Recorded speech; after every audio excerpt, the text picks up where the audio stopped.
ભરૂચ જિલ્લા જેલ ખાતે ગુજરાત પોલીસ આવાસ નિગમ દ્વારા આશરે ₹16 કરોડના ખર્ચે નવનિર્મિત વિવિધ સુવિધાઓ અને કમ્પાઉન્ડ વોલનું રાજ્યકક્ષાના મંત્રી કમલેશ પટેલના હસ્તે લોકાર્પણ કરાયું। કાર્યક્રમમાં રાજ્યકક્ષાના મંત્રી ઈશ્વરસિંહ પટેલ પણ હાજર રહ્યા હતા।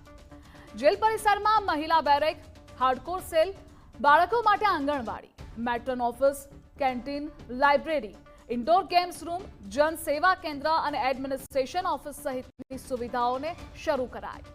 જેલની સુરક્ષા વ્યવસ્થાને મજબૂત બનાવવા માટે ફ્લેગ પોસ્ટ, સંત્રી બોક્સ, ગાર્ડ રૂમ તેમજ કિચન ડાઇનિંગ સુવિધા સાથે એસઆરપી બેરેકનું પણ નિર્માણ કરાયું છે।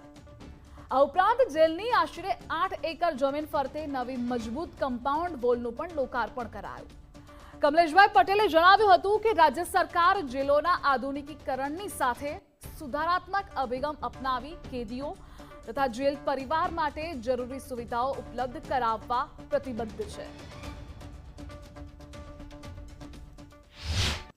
ભરૂચ જેલના મહિલા બેરેકના લોકાર્પણનો પ્રસંગ હતો આજે, અને તેની સાથે સાથે હાર્ડકોર બેરેક, લાઇબ્રેરી, આંગણવાડી, કેન્ટીનના લોકાર્પણ પ્રસંગે આજે ઉપસ્થિત રહેવાનું થયું। આજે આ ભરૂચને ગુજરાત સરકારના જેલ વિભાગ, ગૃહ વિભાગ દ્વારા માનનીય મુખ્યમંત્રી નિશ્રામાં આ અદ્યતન મકાન લોકાર્પણ કરવામાં આવ્યું।